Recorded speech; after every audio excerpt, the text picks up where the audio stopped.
Well, at least this one didn't have the PHS trap. Why the hell did they have PHS Airstreams there? It's another PHS trap. God.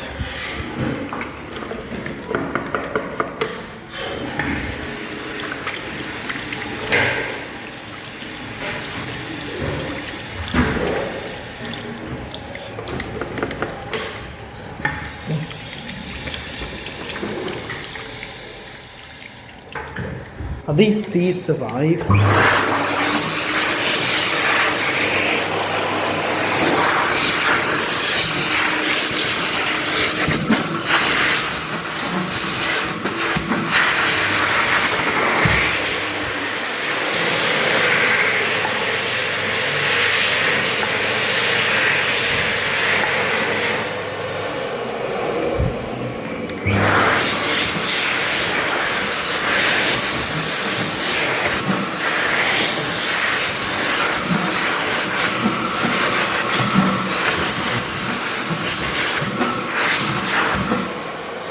Why did the other toilet have the PHS Airstream? They must have had the PHS Airstream trap.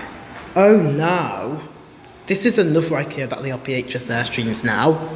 That's bad.